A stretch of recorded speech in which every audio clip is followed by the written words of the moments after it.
नहीं नहीं मुझको भागवतम सुनना है। बेटा खेल ना जाके, क्या भागवतम क्या सुनेगा? नहीं मुझको भागवतम सुनना है, मुझको भागवतम सुनना है। और जैसे ही भागवतम बंद होती वैसे रोने लगते, जैसे भागवतम वहां पर बंद हुई और जैसे ही भागवतम शुरू होती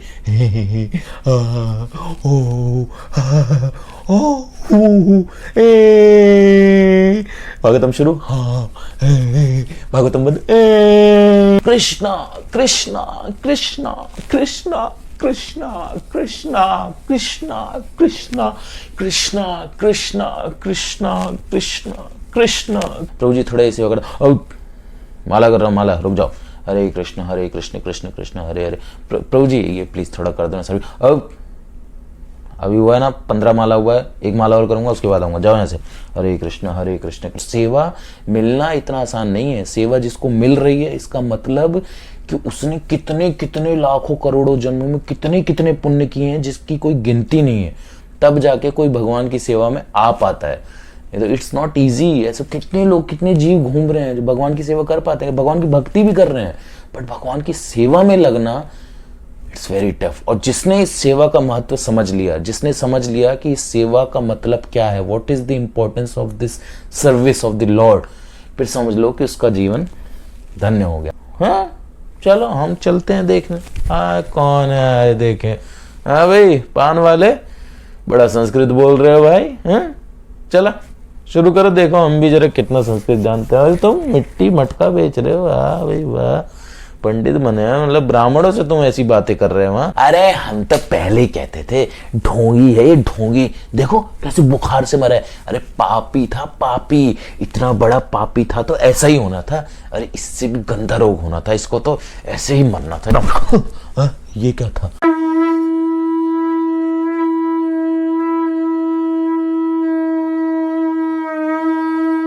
हरे कृष्णा।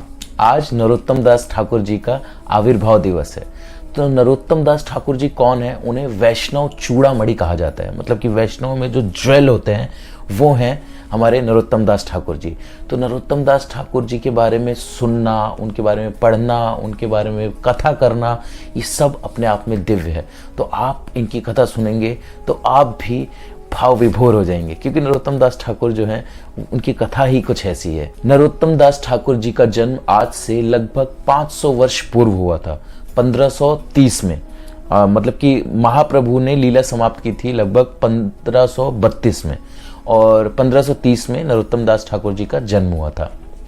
कहाँ पर हुआ था? तो खेतुरी ग्राम है राजशाही डिस्ट्रिक्ट में, तो वहां पर उनका जन्म हुआ था, जो कि अभी बांग्लादेश में है। पद्मावती नदी जाती है, जो कि गंगा ही है। गंगा नदी 2 नदियों में डिवाइड होती है, एक पद्मावती हो जाती है और एक हुगली हो जाती है। तो ये पद्मावती नदी के किनारे ही गांव है, यहीं पर नरोत्तम दास ठाकुर जी का जन्म हुआ था। कृष्ण लीला में नरोत्तम दास ठाकुर जी चंपक मंजरी हैं। तो नरोत्तम दास ठाकुर जी के जो पिताजी थे वो बहुत बड़े राजा थे, उनका नाम था कृष्णानंद दत्त और उनके माता जी का नाम था नारायणी देवी। और कृष्णानंद दत्त जी के जो भाई थे वो थे पुरुषोत्तम दत्त, और उनका जो बेटा था वो था संतोष दत्त। तो बचपन से ही जो नरोत्तम दास ठाकुर जी थे बहुत ही मतलब इफल्जेंट, मतलब बहुत ही उनके शरीर में एक तेज था, और एक ज्योतिष आए थे तो उन्होंने भविष्यवाणी भी की थी कि ये बच्चा आगे चलकर बहुत बड़ा संत महात्मा बनेगा और पूरे विश्व का कल्याण करेगा। तो उनके माता पिता तो उस वक्त तो भयभीत हो गए थे, क्योंकि ऑफ कोर्स सब लोग चाहते हैं कि मतलब कि हमारा बेटा संत ना बने, घर छोड़कर ना जाए, साधु ना बने। बचपन से ही वो बहुत ज़्यादा बुद्धिमान थे, बहुत ज़्यादा सुंदर थे। इतनी उनकी सुंदरता मतलब कि देख के कोई भी मोहित हो जाता था। तो जब वो धीरे धीरे बड़े होने लगे, जब 2 वर्ष के हुए, तो अपनी माँ से बोला कि मुझे आप भागवतम सुनाओ। उनकी माता बोली कि बेटा अभी तेरी खेलने की उम्र है, जाके खेल। नहीं नहीं मुझको भागवतम सुनना है। बेटा खेल ना जाके, क्या भागवतम क्या सुनेगा? नहीं मुझको भागवतम सुनना है, मुझको भागवतम सुनना है, मुझको भागवतम सुनना है। हल्ला मचा दिया, रोने लग गए। फिर देख अब इतने बड़े राजा के पुत्र थे तो उनके लिए क्या है, ट्यूशन लगवाया गया। जैसे कि हमारे लिए यहाँ पर आजकल बच्चों को ट्यूशन लगाया जाता है ना, तो उनके लिए भागवतम का ट्यूशन लगाया गया, जिसमें 4-5 ब्राह्मण आते थे और उनको भागवतम पढ़ाते थे। तो उनकी माता उनको गोदी में लेकर बैठती थी और वो भागवतम सुनते रहते। अब सोचिए आप 2 साल का बच्चा कैसे सुनता होगा भागवतम? अंगूठा चूसते और जैसे ही भागवतम बंद होती वैसे रोने लगते, जैसे भागवतम वहां पर बंद हुई और जैसे ही भागवतम शुरू होती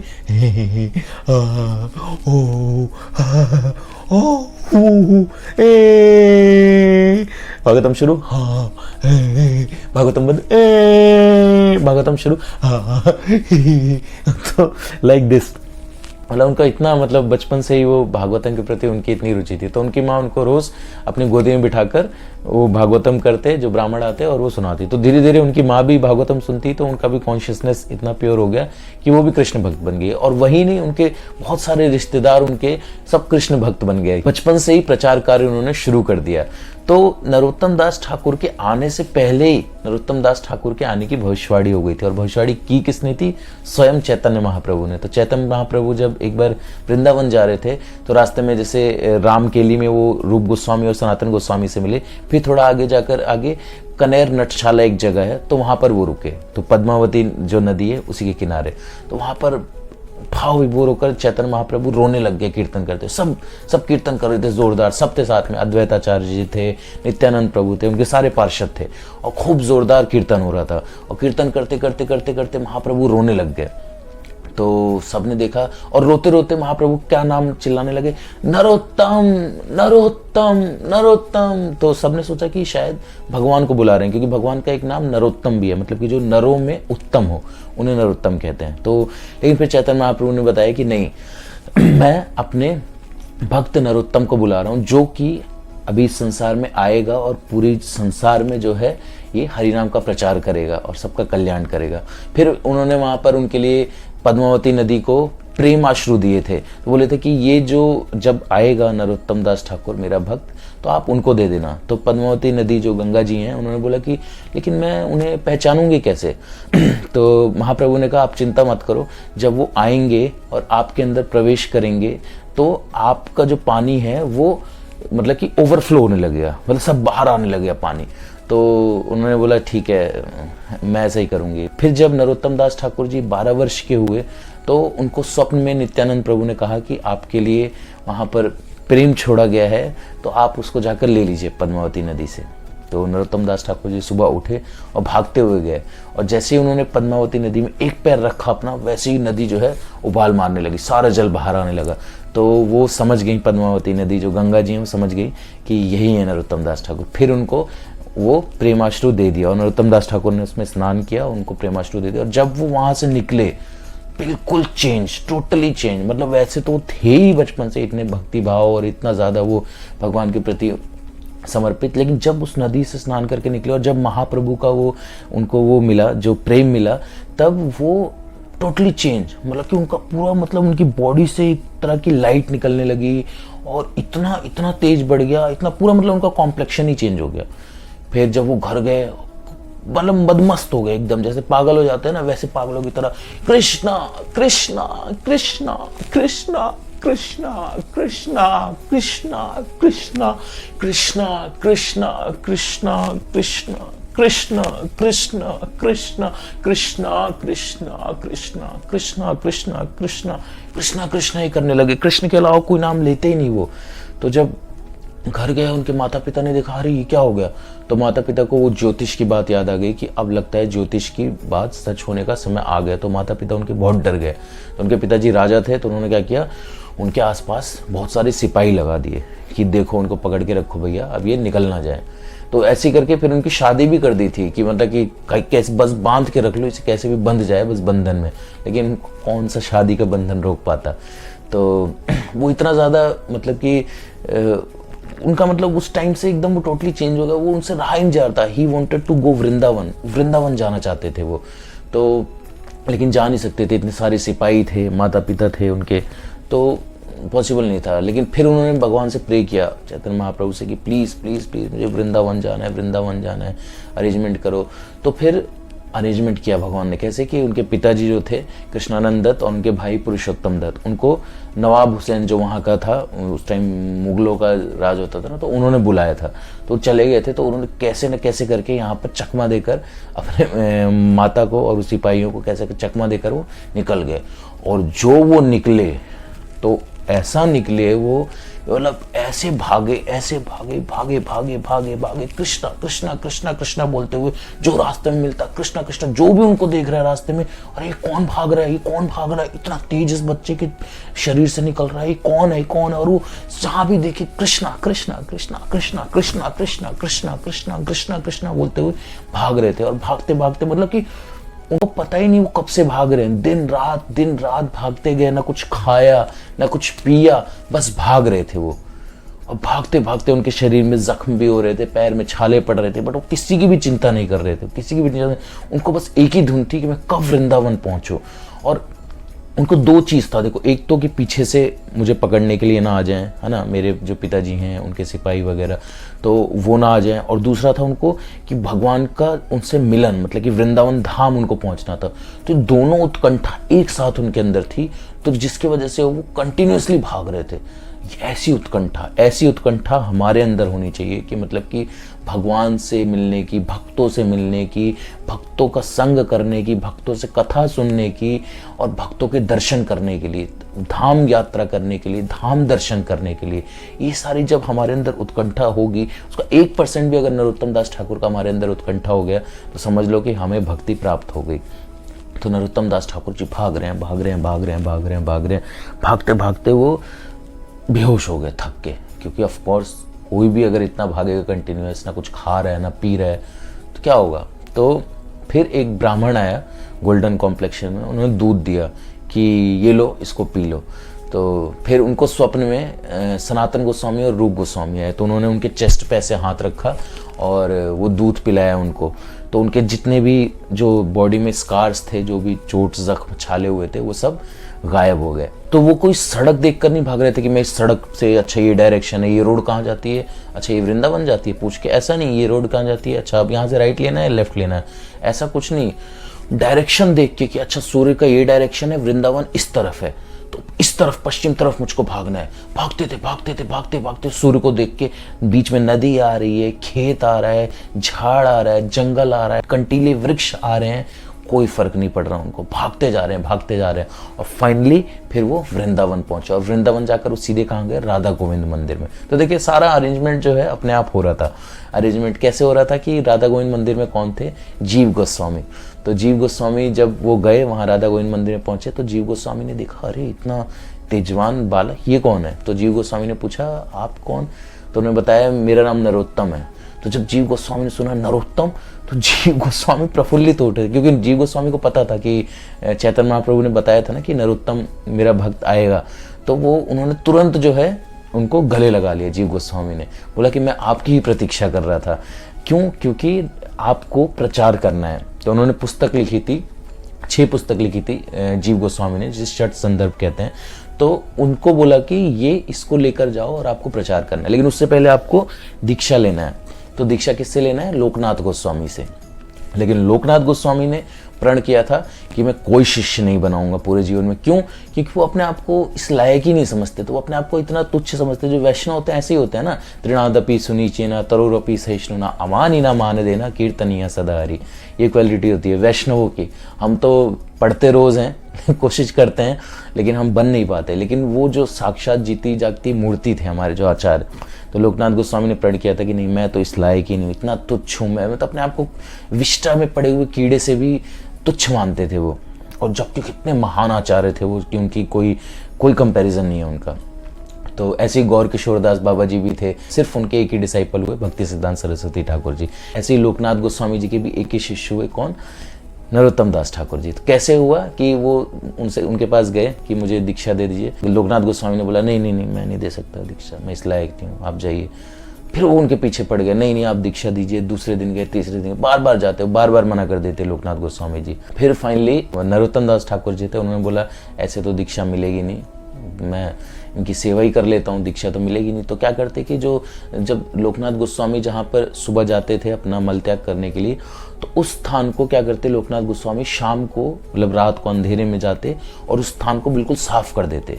और जो झाड़ू से जिससे साफ करते, उसको फिर चेस्ट से लगा लेते, मतलब कि ऐसी सेवा भाव कि इससे अब मैं जाके, इससे मेरा अब जाके मैं पवित्र होऊंगा।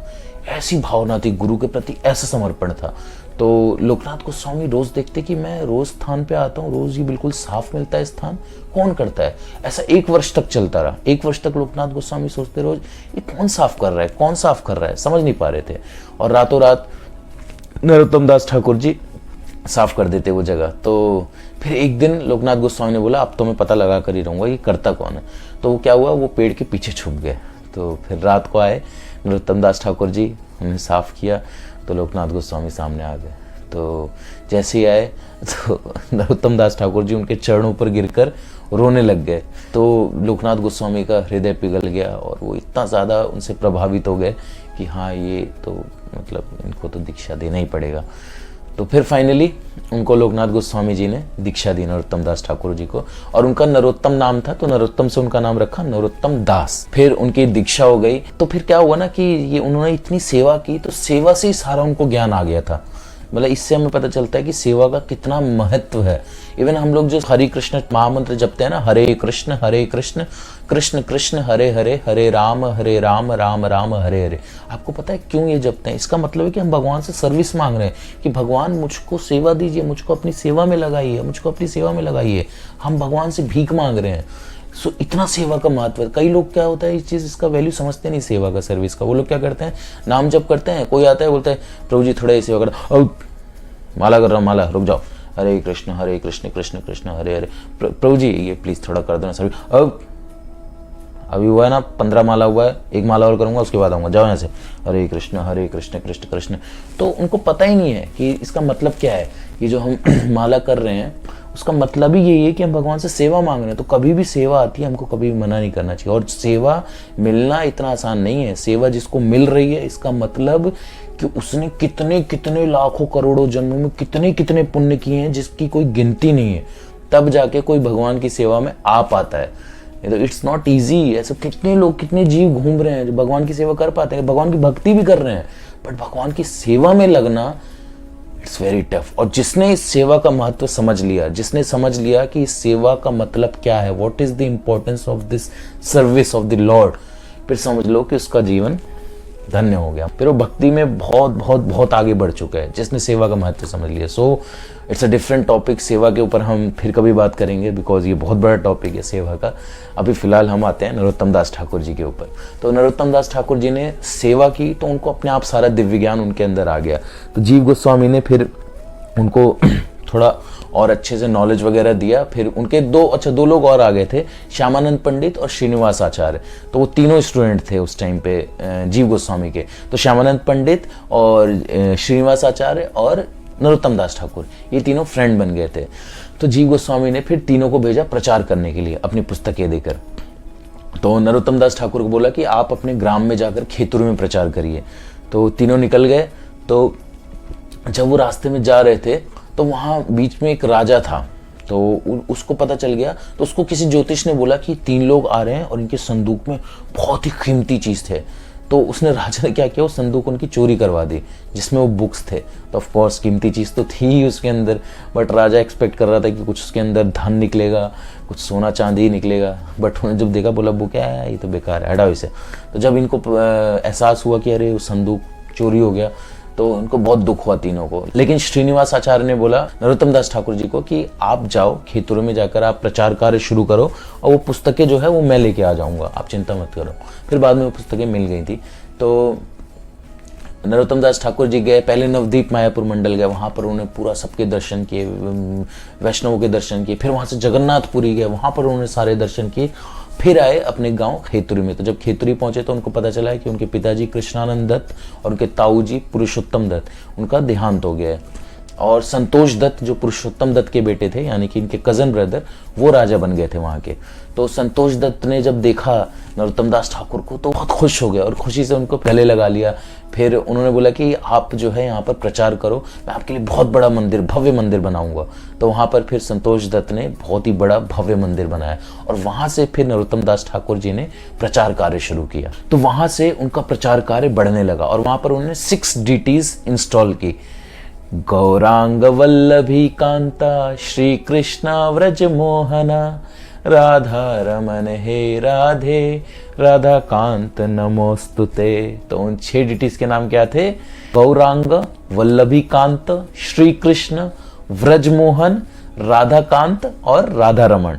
तो भक्ति रत्नाकर में बताया गया कि इन 6 जो नामों को अगर एक साथ लेता है तो उसे भक्ति में इतना जॉय, इतना हैप्पीनेस मिलता है कि जिसकी कोई सीमा नहीं है। फिर आगे चलकर गौर पूर्णिमा आया, तो उस समय नरोत्तम दास ठाकुर जी ने भव्य उत्सव किया। भव्य उत्सव इतना भव्य था कि उन्होंने अलग अलग जगह से, उड़ीसा, बंगाल, हर जगह से, हर प्रांत से उन्होंने बड़े बड़े वैष्णवों को बुलाया। महाप्रभु के जो पार्षद थे उस वक्त, उन सबको बुलाया। तो सब लोग आए और बहुत ही भव्य आयोजन हुआ।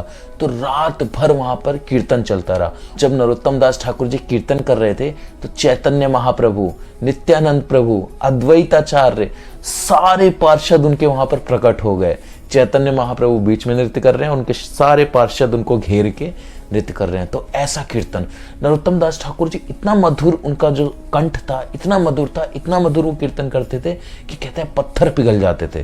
तो आप लोगों ने सुना होगा कई बार पत्थर पिघल जाते थे, बट कैसे पत्थर कैसे पिघल सकता है? पत्थर पिघलता है। आप अगर आज भी चित्रकूट में जाएंगे तो वहां पर देखेंगे आप पिघले हुए पत्थर हैं। जो भरत महाराज ने वहां पर विलाप किया था तो पत्थर पिघल गए थे। इवन पैरों के निशान भी है भगवान के, जब वहां से चलकर आए थे राम जी। तो लाइक दिस, जब नरोत्तम दास ठाकुर जी कीर्तन करते थे तो पत्थर पिघल जाते थे। मतलब उनका कीर्तन इतना इतना इतना डीप होता था। तो वो घरांड एक स्टाइल है, उसमें कीर्तन करते थे। तो प्रेम भक्ति चंद्रिका और प्रार्थना पुस्तक है जिसमें उनके सॉन्ग्स लिखे हुए हैं। तो उन्होंने इतना भव्य आयोजन किया कि सारे जो वहाँ पर बड़े बड़े वैष्णव, चैतन्य महाप्रभु स्वयं प्रकट हो गए। और तो श्रीनिवास आचार्य, और जब उन्होंने देखा नरोत्तम दास ठाकुर जी ने, तो वो बहुत ही प्रफुल्लित हुए कि देखो मतलब महाप्रभु भी आ गए। फिर ऐसे ऐसे उनकी ख्याति बढ़ती है। तो उनकी ख्याति तो बढ़ने लगी, लेकिन क्या हुआ कि उनके ब्राह्मण जो थे वो सब एंटी हो गए थे। जो क्यों हो गए थे? क्योंकि उनको लगा कि ये देखो शूद्रों को भी दीक्षा दे रहे हैं सब, और सब लोग ब्राह्मण बन जा रहे हैं, ऐसे तो फिर हमारा क्या होगा? तो लोग, एक राजा था राजा नरसिंह, उनके पास गए तो उनको बताया ऐसा ऐसा। तो राजा नरसिंह बोला ठीक है, मैं जरूर इस पे एक्शन लूंगा, लेकिन करना क्या है वो तो बताओ। तो उन्होंने बोला एक पंडित है, महादिग्विजय पंडित है, उनका नाम है श्री रूप नारायण। तो वो जो है उनका मतलब उनकी ख्याति इतनी फैली हुई है कि उनसे कोई शास्त्रार्थ में जीत ही नहीं पाता। तो उन्होंने बोला कि उनको हम बुलाएंगे, इनसे शास्त्रार्थ करवाएंगे और इनको हराकर फिर हम जो है इनको बंगाल से निकाल फेंकेंगे। तो उनका ये षड्यंत्र था। तो उन्होंने बोला ठीक है बुलाओ। तो रूप नारायण पंडित जी आए और ये लोग भी सब बहुत मतलब सारे ब्राह्मण, लगभग हजारों लोग थे। तो वो लोग चलने लगे खेतरी ग्राम की तरफ, उनकी तरफ। नरोत्तम दास ठाकुर थे, उनके 2 प्रोमिनेंट शिष्य थे, जिनका एक का नाम था गंगा नारायण चक्रवर्ती और एक रामकृष्णाचार्य। तो किसी ने आके इनको बता दिया रामकृष्णाचार्य को कि ऐसा ऐसा है, देखो वो लोग आ रहे हैं। तो इन्होंने बोला कि ये तो बड़ी गड़बड़ है। तो रामकृष्ण आचार्य और गंगा नारायण चक्रवर्ती ने क्या किया, पहले ही वहां पर आगे कुमारपुरा ग्राम था जहां पर कि ये लोग जो ब्राह्मण आ रहे थे वो लोग होल्ड करके फिर आगे खेतरी ग्राम आते, मतलब वहां पर रात वहां पर रुकना था उनको। तो वहां पर आकर क्या किया कि गंगा नारायण चक्रवर्ती जी ने लगाया पान का स्टॉल, मतलब पान की दुकान लगाई, ठीक है। और दूसरे जो हमारे रामकृष्ण आचार्य जी थे उन्होंने लगाया क्ले पॉट्स, जो पॉट होता है ना, जो मिट्टी का, जो मटके होते हैं मिट्टी के, वो बेचने के लिए। तो वो उन्होंने लगाया, दुकानदार बनकर बैठ गए। तो ब्राह्मण जी सारे आए वहाँ पर, राजा नरसिंह भी आए और श्री रूप नारायण जी भी आए, महापंडित। तो वो सब आए वहाँ पर। तो कुछ ब्राह्मण जो थे वो आए पान खाने के लिए, कुछ ब्राह्मण गए कि खाने का इंतजाम करना है, प्रसाद का, तो मटके का वो सब बर्तन खरीदने के लिए। तो पहले उनके पास गए बर्तन खरीदने के लिए मटका, तो उनसे ऐसी कुछ बात होने लगी। तो वो संस्कृत में बोलने लगे रामकृष्णाचार्य। तो वो ब्राह्मण देख रहे हैं ये दुकान, छोटा सा दुकान वाला ये संस्कृत बोल रहा है। तो उनसे फिर वाद विवाद हो गया। फिर होते होते होते होते तो शास्त्रार्थ शुरू हो गया और ब्राह्मण जो थे उनकी बोलती बंद हो गई, वो भाग गए। फिर यहाँ पे भी यही सेम हुआ, पान खरीदने आए थे जो, वहां से भी सेम वाद विवाद हुआ। फिर देखा तो वो भी बोला ये पान वाला ये कैसे संस्कृत बोल रहा है, तो वो भी भाग गए जब उनसे हार के। फिर उनके जो गुरु थे, जो ब्राह्मण जो आए थे छोटे छोटे, उनके गुरु आए, बोले कि अच्छा कौन है ऐसे, चलो हम देखते हैं। आए तन के बोले कि हाँ बताइए संस्कृत बोल रहे हैं। फिर उन्होंने संस्कृत में उनसे फिर शास्त्रार्थ किया, उनको भी हरा दिया जो उनके गुरु थे। फिर वो भी बेचारे आए मुंह लटका के। फिर जब राजा नरसिंह थे और वो जो रूप नारायण पंडित जो महापंडित थे वो ज्ञान है, तो रूप नारायण बोले हाँ चलो हम चलते हैं देखने, हाँ कौन है आए देखें। हाँ भाई पान वाले बड़ा संस्कृत बोल रहे हो भाई, हाँ चला शुरू करो, देखो हम भी जरा कितना संस्कृत जानते हैं। तुम मिट्टी मटका बेच रहे हो, वाह भाई वाह। पंडित बने हैं, मतलब ब्राह्मणों से तुम ऐसी बातें कर रहे हो वहाँ। फिर बड़ा ईगो था ना, तो उन्होंने शुरू किया। तो जब शुरू किया तो उनकी भी बोलती बंद। रूपनारायण पंडित ऐसे देख रहे हैं, कह रहे ये है कौन, ये कोई नॉर्मल तो ये लोग हो नहीं सकते। नरसिंह राजा जो नरसिंह था उन्होंने सोचा ये कोई नॉर्मल व्यक्ति तो नहीं है। तो जब पता लगा उनको कि ये कौन है, नरोत्तम दास ठाकुर के शिष्य हैं ये, तो राजा नरसिंह ने बोला एक बात बताओ प्रिय ब्राह्मणों और रूप नारायण पंडित, जब आपसे ये नहीं संभल रहा है, इनका शिष्य नहीं संभल रहा, तो जाकर उनसे कैसे शास्त्रार्थ करोगे जो नरोत्तम दास ठाकुर से। तो उनको बड़ी लज्जा महसूस हुई। तो रूप नारायण पंडित तो बोले कि देखो जी, धोती वोती टाइट करके मैं तो भाई सुबह निकल जाऊंगा अपना वापस, तुम लोग देख लो जो करना है, मुझे अपनी बेइज्जती नहीं करवानी, ऑलरेडी मेरी बहुत बेइज्जती हो गई है। तो राजा नरसिंह ने भी बोला हाँ मैं भी निकल जाऊंगा। तो उन्होंने वापस जाने का प्लान बना लिया। तो रात को जब वो लोग सोए वहाँ कुमारपुरा ग्राम में, तो जब सोए तो राजा नरसिंह और ये जो रूपनारायण पंडित, इनके स्वप्न में दुर्गा माता आई। दुर्गा देवी आई बहुत ही क्रोधित, बोले कि मैं तलवार से तुम्हारे टुकड़े टुकड़े कर दूंगी। वो डर गए देखते और नींद में सो रहे हैं और नींद में डर रहे, हाँ, हाँ, क्या हुआ माता, माता क्या हुआ। तो दुर्गा माता बोले मूर्ख, तुमने वैष्णव की निंदा कर रही है, और वो भी नरोत्तम दास ठाकुर जैसे परम वैष्णव की। अगर कल सुबह तुमने उनसे जाकर माफी नहीं मांगी, क्षमा नहीं मांगा, तो तुम्हारा विनाश निश्चित है। तुम्हारे टक टक टक टक टक टक करके टुकड़े कर दूंगी। नहीं हुआ था, नहीं। नींद में उनको पता नहीं चल रहा। फिर नींद में सुबह उठे, बोले हाँ ये क्या था। फिर वो देखे एक दूसरे को, रूपनारायण पंडित राजा को, राजा उनको देखते हैं, गए फिर उनके पास, नरोत्तम दास ठाकुर जी के पास गए। सीधा जाकर जैसे वहां पर गए, नरोत्तम दास ठाकुर उनके चरणों में गिरने वाले, तो उससे पहले नरोत्तम दास ठाकुर जी उनके चरणों में गिर गए और उनके चरण धुले। उनका बिल्कुल जो हमारा जो वैष्णव कल्चर है, वेलकम करते हैं, उनके चरण धुले। बोले हाँ अरे मेरा तो बहुत बड़ा, नरोत्तम दास ठाकुर जी कह रहे हैं क्या भाग्य है कि आप लोग यहाँ पर आए हैं। तो उनकी जो हम्बलनेस देखकर वो राजा और वो जो पंडित था रूपनारायण, उनका मतलब इतना दिल पिघल गया कि हम क्या करने वाले थे। बोला इतना अच्छा संत, इतना परम वैष्णव, हम इसको हम बंगाल से निकालने की सोच रहे थे। फिर तुरंत वो लोग उनके चरणों पर गिर गए, नरोत्तम दास ठाकुर जी के, उनसे क्षमा मांगी, उनको बताया कि दुर्गा माता जी ऐसे ऐसे आई थी हमारे सपने। तो नरोत्तम दास ठाकुर जी ने स्माइल किया, बोला कि आप लोग बहुत फॉर्चुनेट हैं, और उनको बोला कि आप जो है कृष्ण नाम का, राधा कृष्ण नाम का जप करिए और इसका प्रचार करिए। और फिर बाद में उनको इनिशिएशन भी दिया, उनको अपना शिष्य भी बनाया। फिर एक दिन क्या हुआ कि नरोत्तम दास ठाकुर जी को बहुत तेज बुखार हो गया, और इतना तेज बुखार हो गया कि वो बिस्तर से उठ भी नहीं पा रहे थे। तो ज्वर इतना बढ़ गया कि 6 दिन 7 दिन बीत गए, उनका ज्वर ठीक नहीं हो रहा था। फिर फाइनली उन्होंने शरीर त्याग दिया। तो जो ब्राह्मण जो थे द्वेषी वो आ गए सब।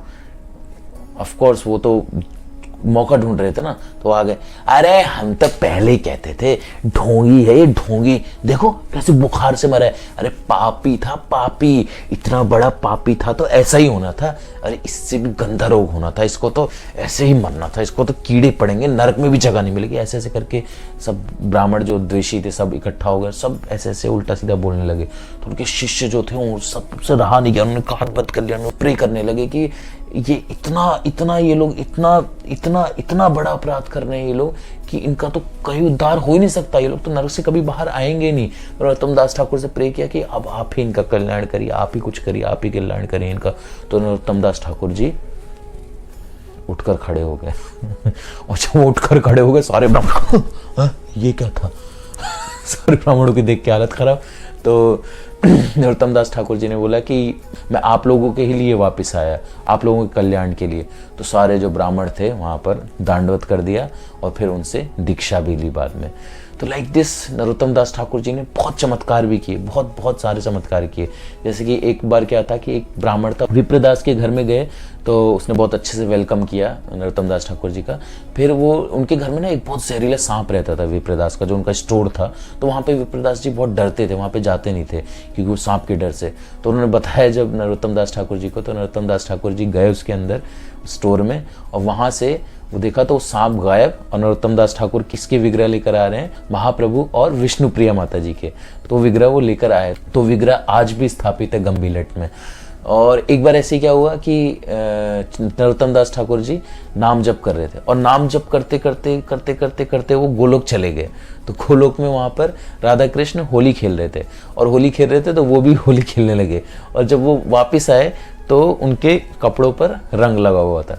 तो ऐसे होते हैं वैष्णव आचार्य जो होते हैं, इतने महान होते हैं क्योंकि वो नित्य मुक्त होते हैं ना। और वैसे वो तो चंपक मंजरी हैं राधा कृष्ण लीला में ऑलरेडी, तो वहाँ से वो आ गए। और एक बार ऐसे क्या हुआ कि एक ब्राह्मण था, तो उसने मतलब कि बहुत बहुत मतलब नरोत्तम दास ठाकुर जी को बहुत गालियाँ दी थी, और बहुत उल्टा सीधा बोला था कि ये शूद्र है, ये तो पता नहीं कहाँ से, बहुत उन पे मतलब बहुत अपराध किया।